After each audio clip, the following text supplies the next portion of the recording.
अस्सलाम वालेकुम। Welcome to my channel voice over by Aamna Shah. I hope कि आप खुश होंगे। कहानी शुरू करने से पहले आपसे गुजारिश है कि अगर आपको मेरा कंटेंट पसंद आता है तो प्लीज़ मेरे चैनल को सब्सक्राइब करें और लाइक करें। आइए कहानी का अगला हिस्सा सुनते हैं। जाए वकुआ की कार्रवाई मुकम्मल करने के बाद मैं चौधरी इकराम और उसकी वालदा चौधराइन कुबरा बेगम के साथ हवेली की कुशादा बैठक में आ गया। चौधरी इकराम से आज सुबह थाने में मेरी एक मुख्तसर सी मुलाकात हो चुकी थी, ताहम अभी बहुत कुछ पूछना बाकी था, लिहाजा मैंने इन माँ बेटे को अपने सामने बिठा लिया था। चौधरी साहब के साथ जो वाक़या पेश आया है, इसकी जितनी भी मजम्मत की जाए वो कम है। मैंने दिली रंजो गम का इजहार करते हुए गहरी संजीदगी से कहा। बहरहाल अल्लाह का शुक्र है कि इनकी जान बच गई है। मैं अभी अस्पताल में इनसे तवील मुलाकात करके आ रहा हूँ, वो कल घर आ जाएंगे। सिर्फ मजम्मत काफ़ी नहीं है थानेदार साहब, कुबरा बेगम ने मेरे इजहार अफसोस के जवाब में एक अफसरदासी सांस खारिज करते हुए कहा। जब तक मुलजिम को इसके अमल की सज़ा नहीं मिलेगी, मुझे सुकून नहीं मिलेगा। चौधराइन की उम्र लगभग 45 साल रही होगी। मेरी मुसद्दका मालूमात के मुताबिक इसकी 3 औलादें थीं। सबसे बड़ी बेटी आलिया थी, जिसकी उम्र 24 के करीब थी। आलिया 2 बच्चों की मां थी, जिनमें एक बेटा और एक बेटी थी। आलिया की शादी झंग सदर के एक जमींदार घराने में हुई थी। इसके शौहर का नाम चौधरी तौफीक अहमद था।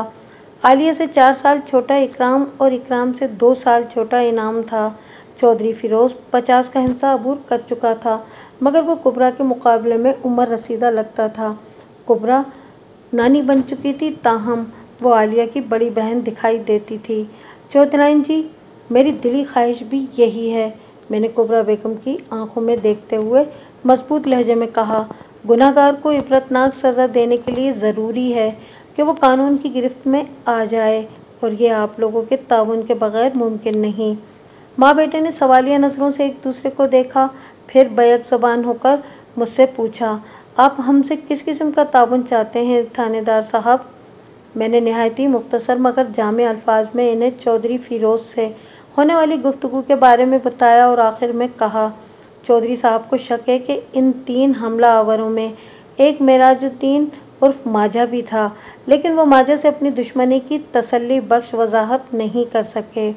उन्होंने किसी नियाज़ अहमद की हलाकत का भी जिक्र किया था, मगर सच्ची बात यह है कि मैं माजा के बारे में ज़्यादा नहीं जानता।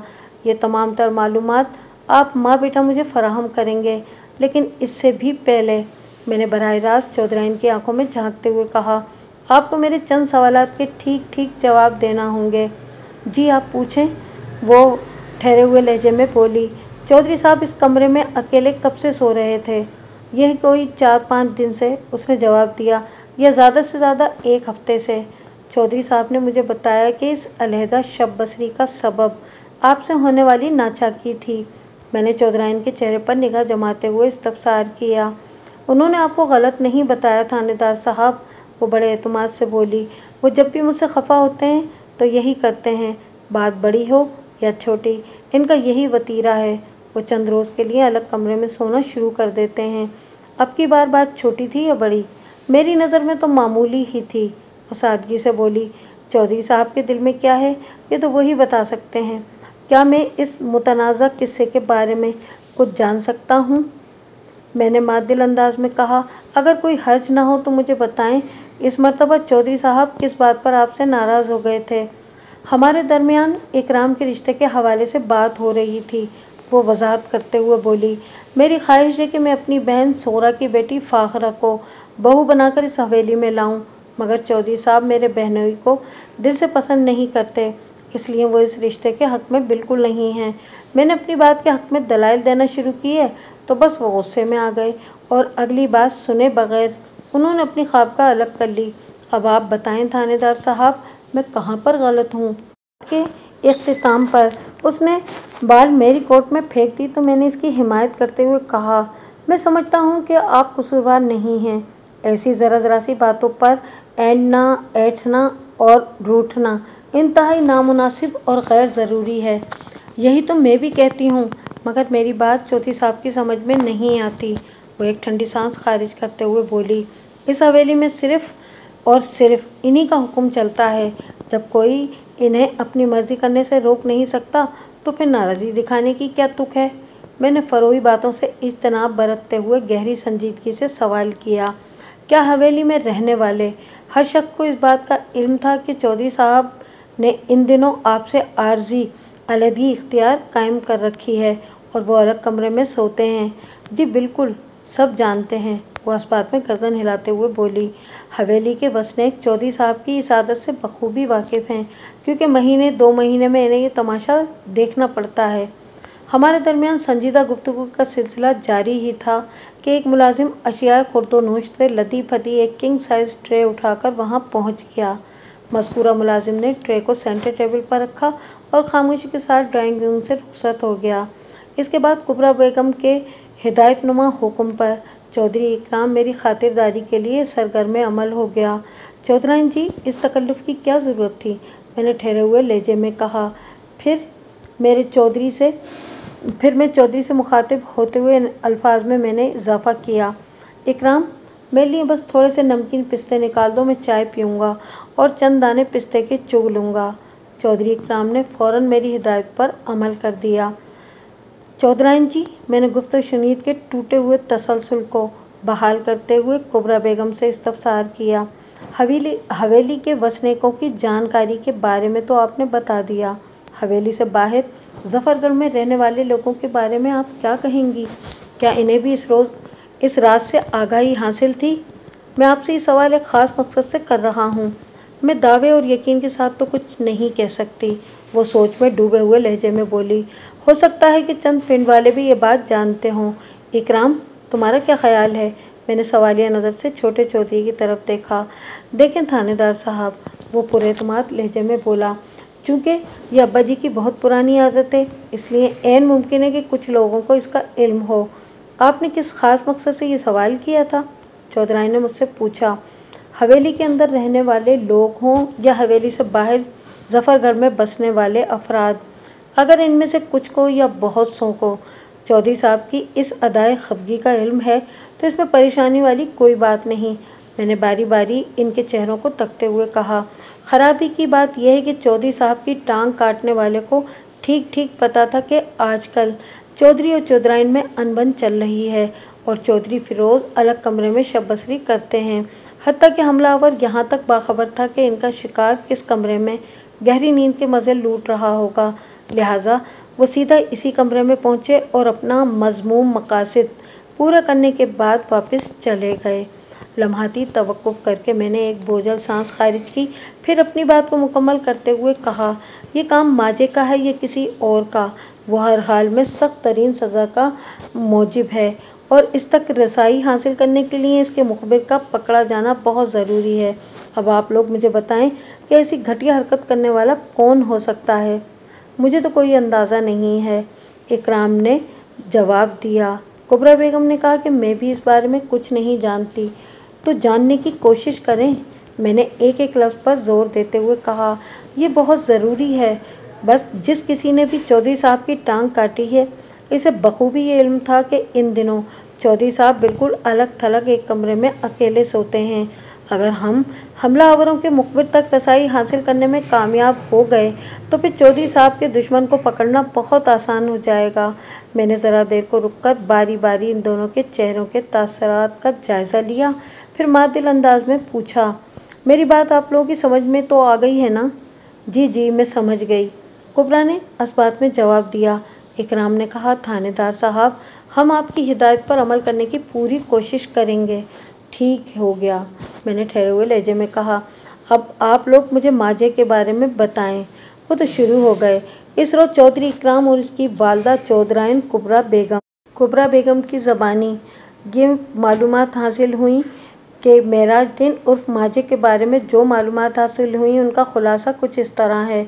माजे का बाप सिराजुद्दीन मौजा जफरगढ़ का पुराना वसनीक था। उसकी सिर्फ 2 ही औलादें थीं, एक बेटा माझा और एक बेटी शादा। माझा शादा से 5 साल बड़ा था, जिसकी उम्र इस वक्त 25 साल थी। सिराजुद्दीन की बीवी सफ़िया एक नाबीना औरत थी।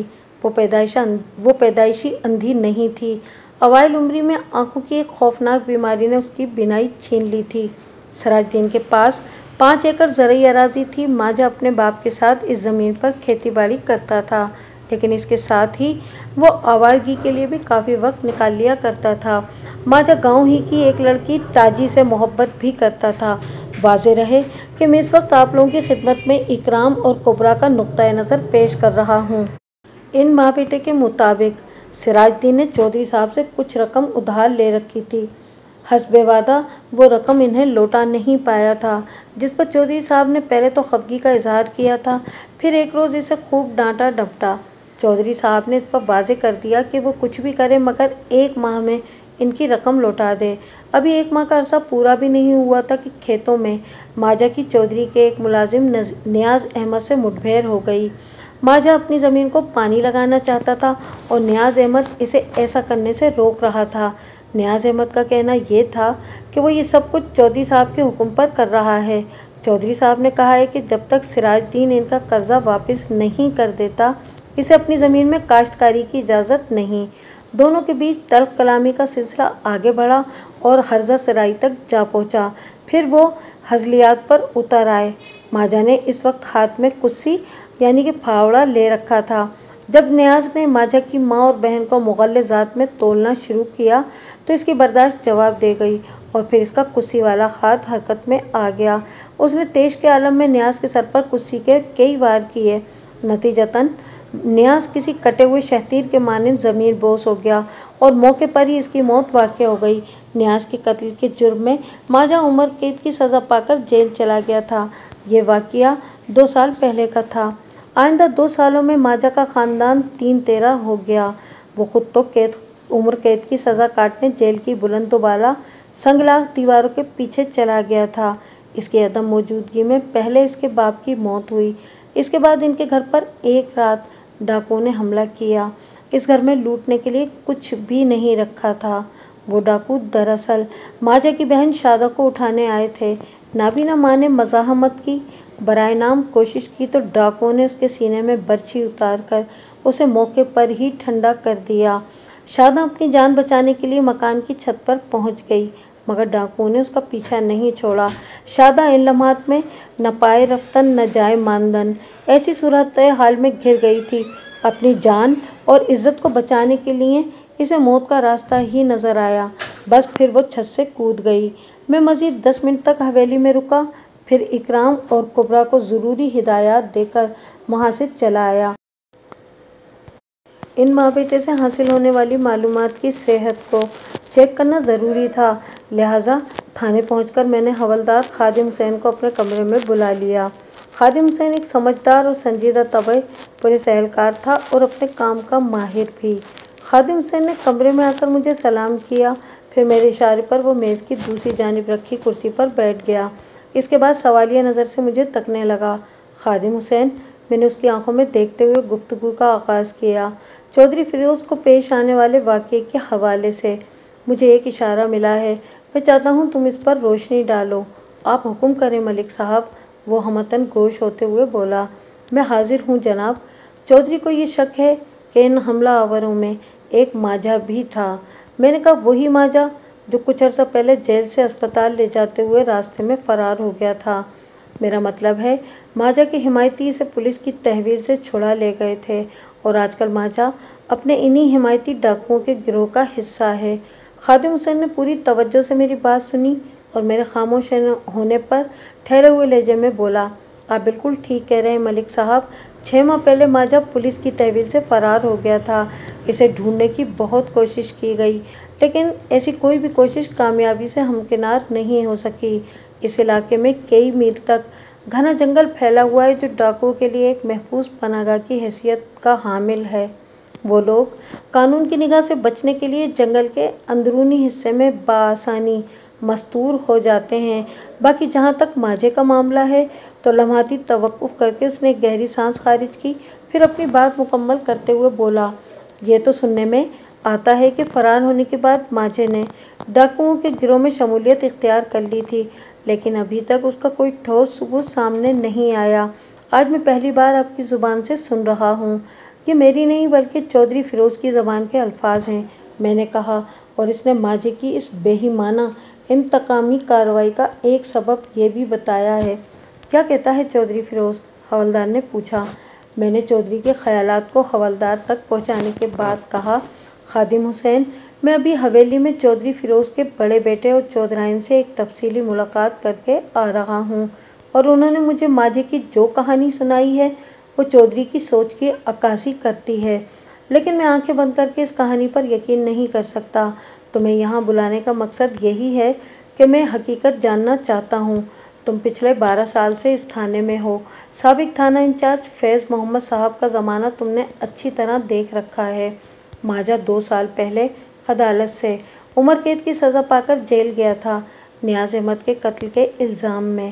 آپ لوگوں نے ہی ماجھے کو گرفتار کیا تھا اور پھر چالان تیار کر کے اسے حوالہ عدالت کیا تھا، لہٰذا اس امر میں شک و شبے کی گنجائش نہیں کہ تم ماجھا اور اس کے پس منظر سے بخوبی آگاہ ہو۔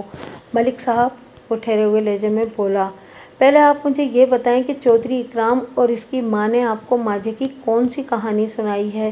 اس کے بعد ہی میں آپ کے سوال کا تسلی بخش جواب دے سکوں گا۔ حوالدار کی بات میں وزن تھا، چنانچہ آئندہ 10 منٹ میں میں نے اس کی خواہش پوری کر دی۔ ملک صاحب، ان لوگوں نے آپ سے کئی ایک باتیں چھپائی ہیں، خادم حسین نے معدل انداز میں کہا، اور بعض واقعات کو مسخ کرنے کی کوشش کی ہے۔ جب نیاز احمد کے قتل کا واقعہ پیش آیا تھا، اس وقت تک ماجھے کا کوئی کرمنل ریکارڈ نہیں تھا۔ وہ پہلی مرتبہ کسی قانونی معاملے میں پھنسا تھا، لیکن یہ ایک ناقابل تردید ٹھوس حقیقت تھی کہ ماجھے نے ہی نیاز احمد کو موت کے گھاٹ اتارا تھا، لہٰذا وہ سزا سے نہ بچ سکا، اور اس کی 2 بنیادی وجوہات تھیں۔ نمبر 1، قتیل نیاز کا مدعی چودھری فیروز جیسا طاقتور شخص تھا۔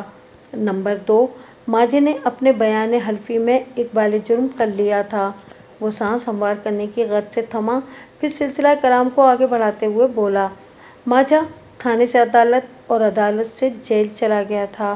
اس نے جو جرم کیا تھا اس کی یہی سزا ہو سکتی تھی۔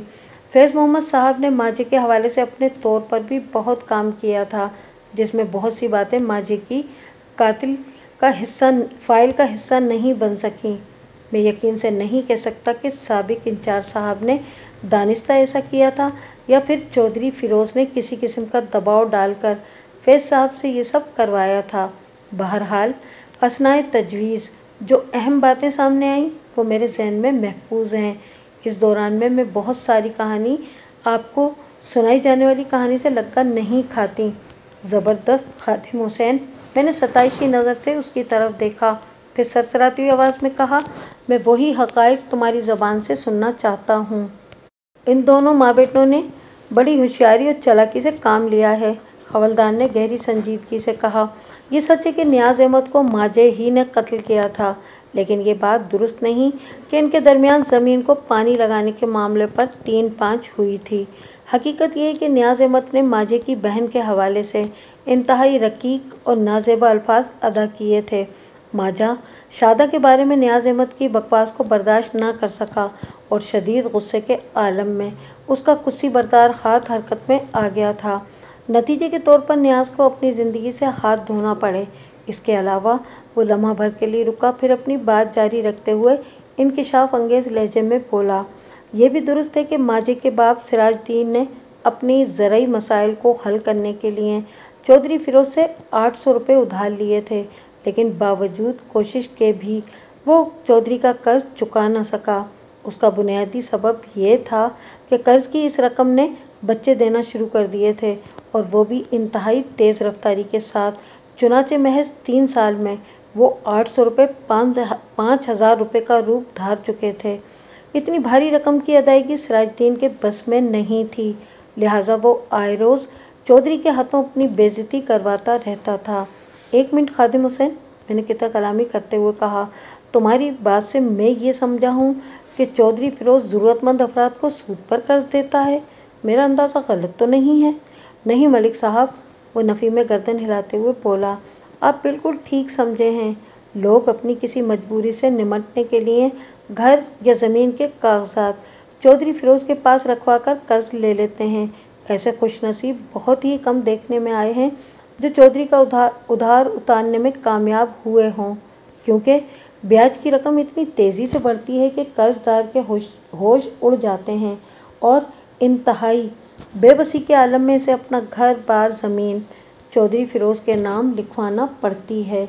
इस घिनौने खेल की मदद से चौधरी कई लोगों की मुख्तसर सी ज़रई अराजी को अपनी ज़मीन का हिस्सा बना चुका है।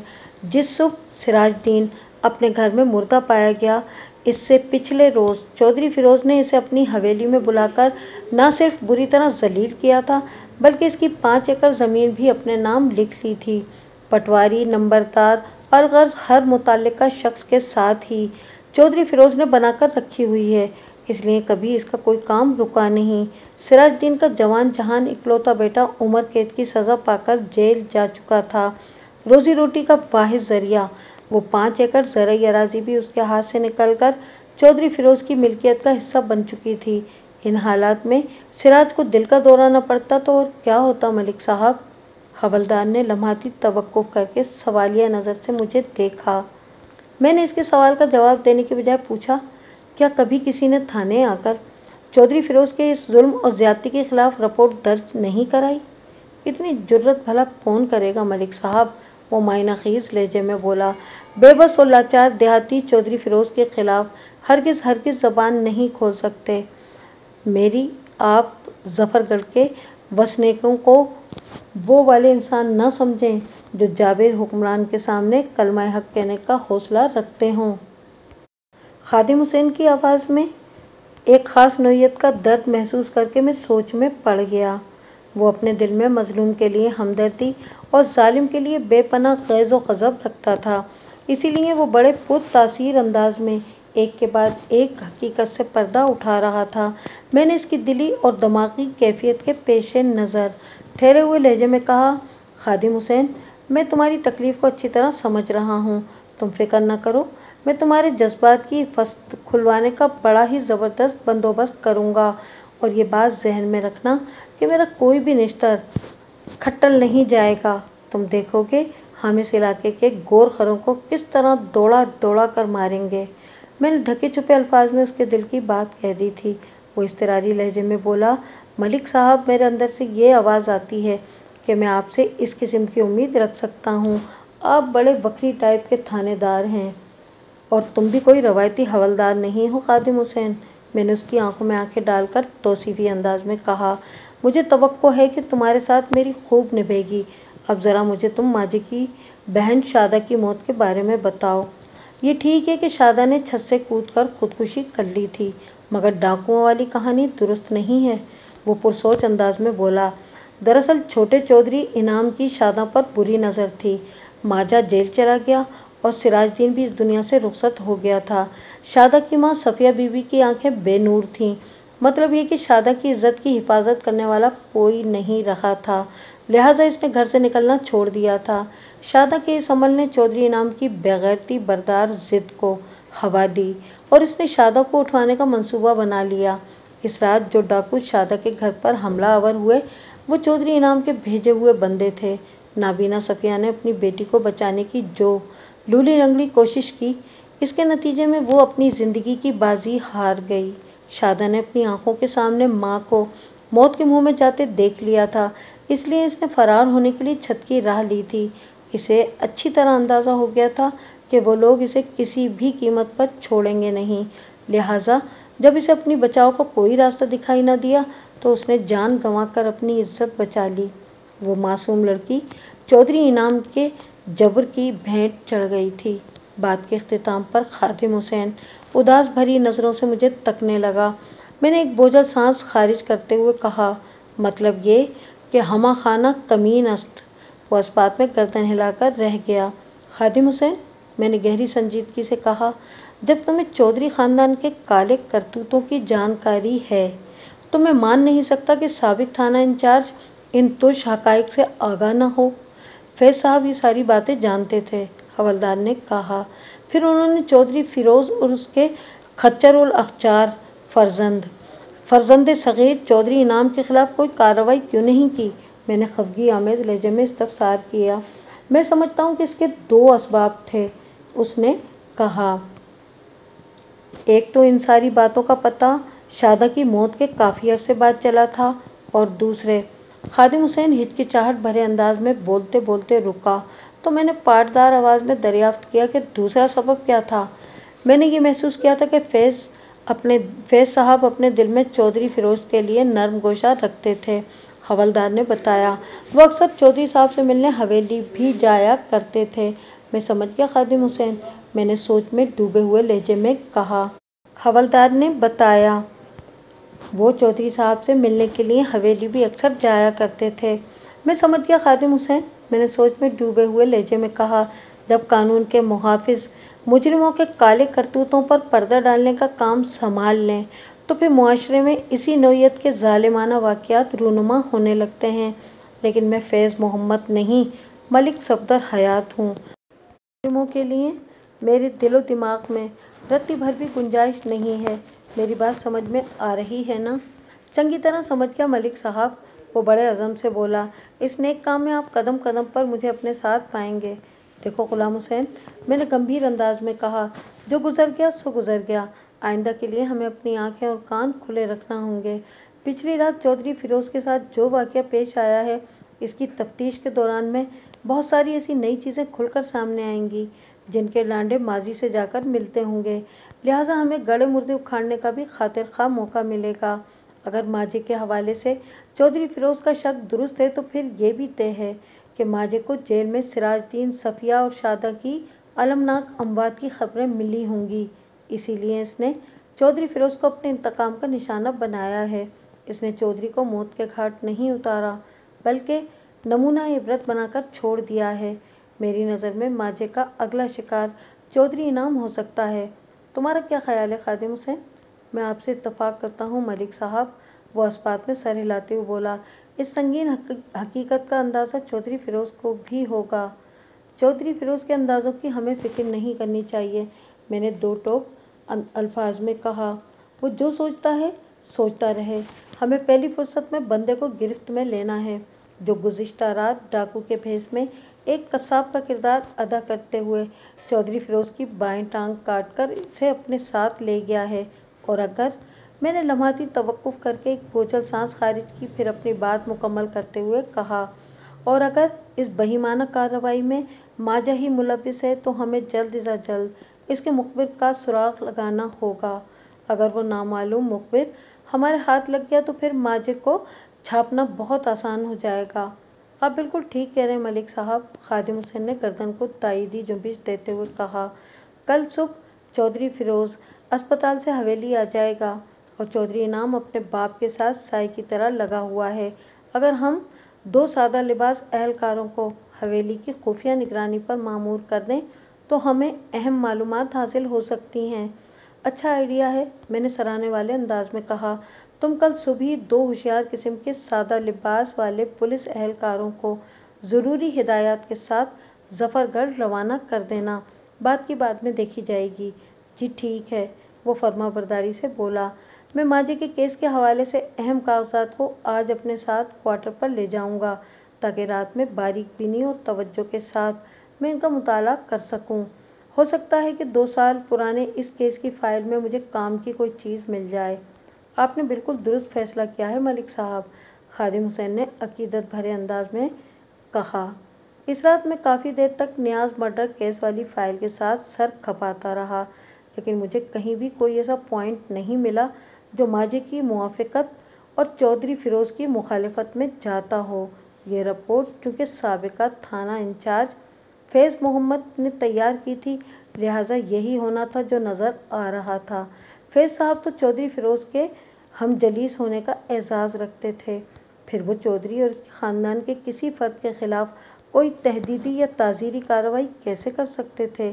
ان زہر آلود خیالات نے میری طبیعت مکدر کر دی۔ پولیس ڈپارٹمنٹ سے تعلق رکھنے والا کوئی ذمہ دار شخص جب انتہائی غیر ذمہ داری کا مظاہرہ کرتا ہے تو بألفاظ دیگر وہ ڈپارٹمنٹ کے منہ پر تماچا رسید کر رہا ہوتا ہے، کیونکہ اس کے ایسے عمل سے قانون ٹھٹول بن کر رہ جاتا ہے۔ ابتدا میں میرے ذہن میں چودھری فیروز کی شخصیت کے حوالے سے جو صحت مند اور مثبت تصور قائم ہوا تھا، تلخ حقائق آشکارا ہونے کے بعد وہ کرچی کرچی ہو کر میری یادداشت میں بکھر گیا تھا۔ ان تکلیف دہ لمحات میں خود کو نیند کی دیوی کے حوالے کرنے سے پہلے میں نے یہ ارادہ باندھا کہ کل کسی وقت میں ماجے کی محبوبہ سے ایک تفصیلی ملاقات ضرور کروں گا۔ مجھے امید تھی کہ تاجی میرے لیے کافی کارآمد ثابت ہوگی۔